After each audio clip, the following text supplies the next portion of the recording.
ఎలాంటి పేపర్స్ చూపించు. సరిగా ఉన్నాయి, వెళ్ళనివ్వు.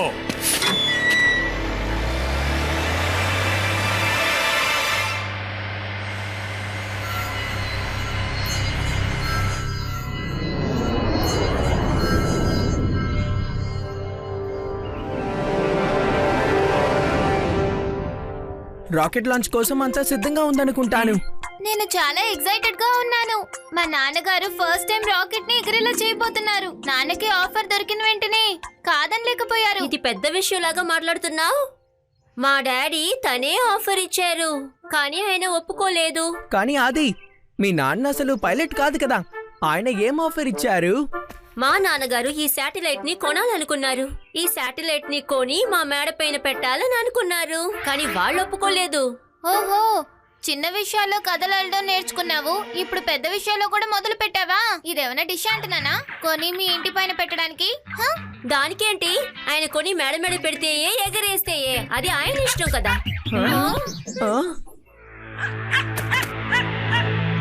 హలో పిల్లలు, హలో శివ, ఇంటెలిజెన్స్ వాళ్ళ దగ్గర నుంచి నాకు ఒక మెసేజ్ వచ్చింది.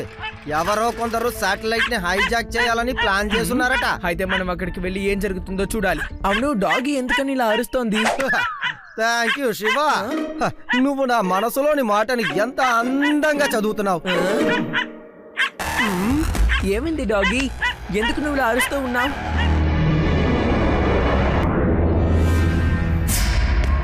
సాధారణంగా హైజాక్ చేస్తున్న వాళ్ళు బస్ ని హైజాక్ చేస్తారు, ట్రైన్ ని హైజాక్ చేస్తారు, లేదా ఏరోప్లేన్ ని హైజాక్ చేస్తారు. కానీ మనం రాకెట్ ని హైజాక్ చేయబోతున్నాం. దాని తర్వాత మనం విలన్స్ గ్రూప్ లిస్ట్ లో మనమే నంబర్ 1 కాబోతున్నాం. ఇప్పటి వరకు ఇంత పెద్ద హైజాక్ ని ఎవ్వరూ చేసుండరు. కానీ బాస్, మీరు రాకెట్ హైజాక్ చేసి ఏం చేస్తారు బాస్? రాకెట్ మనకి ముఖ్యం కాదు, అందులో ఉండే శాటిలైట్ మనకి చాలా ముఖ్యం. మనం రాకెట్ ని హైజాక్ చేద్దాం. దాని తర్వాత ఆ శాటిలైట్ తీసుకుని మన పర్సనల్ శాటిలైట్ గా మార్చి తర్వాత మనం లాంచ్ చేద్దాం. దాని తర్వాత ఈ లోకల్లో ఉండే డాన్స్ అందరికి మనం ఒక ప్లాట్ఫామ్ ఇవ్వబోతున్నాం. అదేంటంటే అండర్ వరల్డ్ కి చెందిన అన్ని ఇన్ఫర్మేషన్స్ వాళ్ళకి దొరుకుతాయి. అప్పుడు మనం ఈ లోకల్లో ఉండే డాన్స్ అందరి దగ్గర డబ్బులు కలెక్ట్ చేసుకుని వాళ్ళకి కావాల్సిన ఇన్ఫర్మేషన్ ని మనం ఇస్తాం. Boss, super idea. కానీ బాస్, ఆ రాకెట్ ఎవరు నడుపుతారు? మనలో ఎవరికి రాకెట్ నడపడం రాదే. బాధపడకు, నేను ముందుగానే ఆ పైలట్ ని కిడ్నాప్ చేయమని మన మనుషుల దగ్గర చెప్పాను. సూపర్ బాస్, ఇంతవరకు ఎవరు ఇలా హైజాక్ చేసుండరు. మీ బాస్ అందరికంటే ఎప్పుడు విద్యాసంగానే ఆలోచిస్తాడు. ఆలియా, తాలియా, డాలియా, జాలియా, త్వరగా కిందకు వెళ్ళి సెక్యూరిటీ ఎంత బలంగా ఉందో చూసి రండి.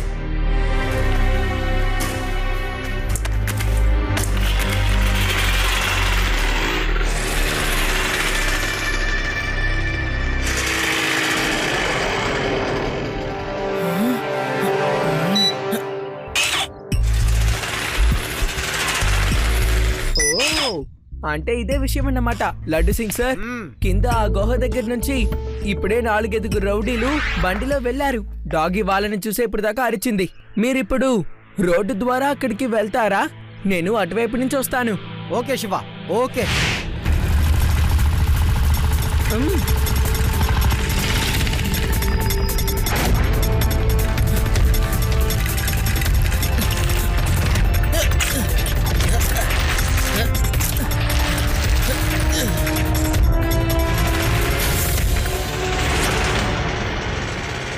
మనం ఎందుకు ఇప్పుడు సెక్యూరిటీ చెక్ చేయబోతున్నాం?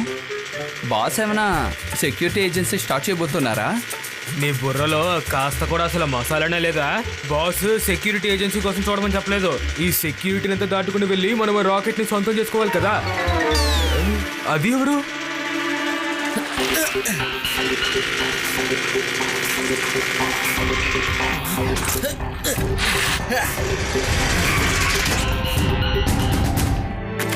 విషయం ఏంటి? మమ్మల్ని ఎందుకు ఆపావు? ముందు మీరందరూ ఎక్కడికి వెళ్తున్నారని నాకు చెప్తారా? మేము ఎక్కడికి వెళ్తే నీకేంటి? ఇలా చూడు పిల్లోడా, దారికి అడ్డు తప్పుకో. పిల్లాడని మాత్రం చెప్పద్దు అంకుల్.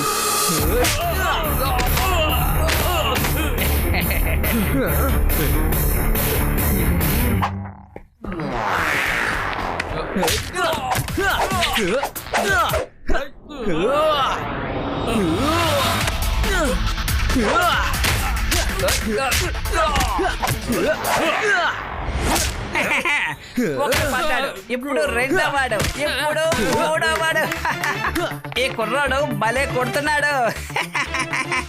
మాకు ఇక్కడ దెబ్బలు తగిలి ఏడుస్తుంటే నువ్వు నవ్వుతున్నావా? వెళ్ళి కొట్టు. ఏంటి, నేను కొట్టాలా? భయపడకండి అంకుల్, మిమ్మల్ని చూస్తే తెలివైన వాళ్ళలా కనిపిస్తున్నారు. నేను వీళ్ళందరినీ కొడతాను, మీరు వాళ్ళని తాడుతో కట్టేయండి, ఓకేనా? ఈ తాడు పట్టుకోండి, రెడీగా ఉండండి అంకుల్.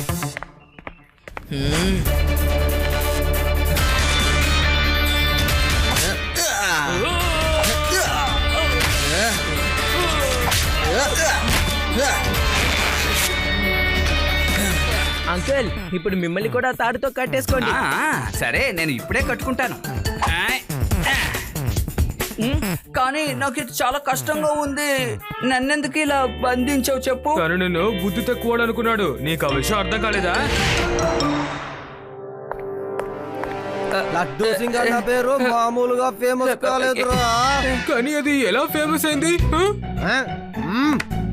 ఇక్కడ నుంచి 50 కిలోమీటర్ల దూరంలో ఏదైనా ఒక గ్యాంగ్ దోపిడీతనం చెయ్యాలని బయలుదేరితే ప్రజలు వాళ్ళని హెచ్చరిస్తారు, చెయ్యొద్దు చెయ్యొద్దు అని, లేకపోతే లడ్డూ సింగ్ వస్తారు. సరే, త్వరగా నోరు విప్పి నిజం ఏంటో చెప్పండి. నలుగురు వ్యాలీకి ఏం చెయ్యాలని వెళ్ళారు? ఎవరు చెప్తారు? ఎవరు చెప్తారు? నువ్వు చెప్తావా? నువ్వు చెప్పు. లేదు లేదు, నువ్వే చెప్పాలి. ఎందుకంటే నువ్వే చాలా తెలివైన వాడిలాగా అనిపిస్తున్నావు. నీకు అబద్ధం చెప్పడం చేత కాదు. చెప్పు, నిజం అన్ని చెప్పేసి చెప్పి చూద్దాం. చెప్పు. తమ్ముడు టోలియా, మనం ఎందుకు సెక్యూరిటీ చెక్ చేయడానికి వెళ్ళాం? Security check? ఎలాంటి సెక్యూరిటీ చెకింగ్ అది? లేదు లేదు లేదు, నేను ఇప్పుడు నిజమేంటి చెప్పేస్తాను. మీలాంటి తెలివైన పోలీస్ దగ్గర మేము అబద్ధం అసలు దాచలేము. అందుకని సార్, మేము ఇప్పుడే చిన్న సెక్యూరిటీ ఏజెన్సీ ప్రారంభించాం. ఒకవేళ పోలీస్ యొక్క సెక్యూరిటీ ఫెయిల్ అయిపోయిందంటే శాటిలైట్ యొక్క ఇన్ఛార్జ్ కాంట్రాక్ట్ మాకు దొరుకుతుంది కదా అని. అందుకే మేము ఇక్కడికి వచ్చాం. కానీ మేము మీతోటే పోట్లాడతామని కాస్త కూడా మేము ఎదుర్కోలేదు సార్. మీరందరూ మోసగాళ్ళు. నాకు తెలియకుండా సెక్యూరిటీ ఏజెన్సీ మొదలు పెడతారా? ఎందుకని మీరు నాతో చెప్పనే లేదు? పోండి, నేను మీ ఎవరితోనూ మాట్లాడను.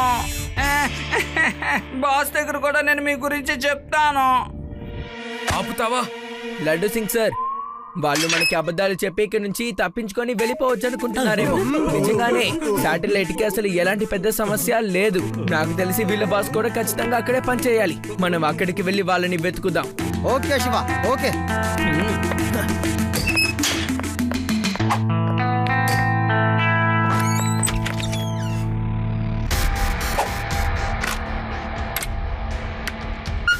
హలో బాస్, మేము జైల్లో ఉన్నాం. మమ్మల్ని బాగా తన్నేసి అలా జైల్లో పక్కన పడేశారు బాస్. అది జరిగింది బాస్. మీ నలుగురిని కొట్టారా? ఎంతమంది కలిసి మిమ్మల్ని కొట్టారని చెప్పండి. అదేంటంటే బాస్, ఒక చిన్న పిల్లాడు మమ్మల్ని పెద్దవాళ్ళు కొట్టాడు. మమ్మల్ని లాకర్లో వేసేసాడు. మిమ్మల్ని పట్టుకోవడం కోసమే ఆ అబ్బాయి మీ దగ్గరికి వస్తున్నాడు. చిన్న పిల్లాడా? అయితే తను ఖచ్చితంగా ఆ శివనే అయ్యుంటాడు. ఆ చిన్న పిల్లాడు తిరిగి నా జీవితానికి మళ్ళీ సమస్య తెచ్చి పెడుతున్నాడు. కానీ తన ఆటలు ఈసారి నా దగ్గర సాగవు. తనని ఇక్కడికి రానే.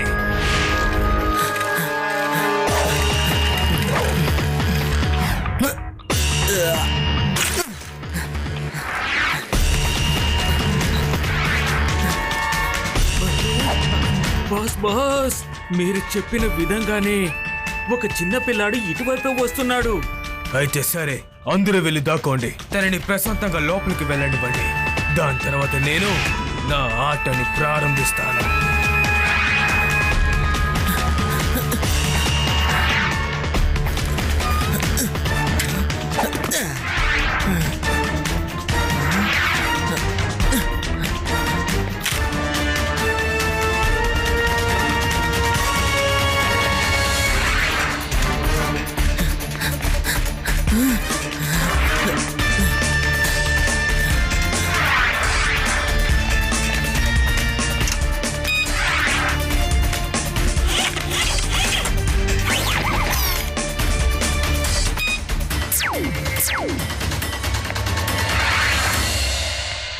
శివా, ఇప్పుడు నువ్వు ఏం చేస్తావు?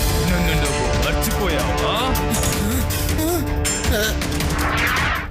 మళ్ళీ గనక నా దారికొచ్చావో నువ్వు చాలా పెద్ద తప్పు చేసావు శివ.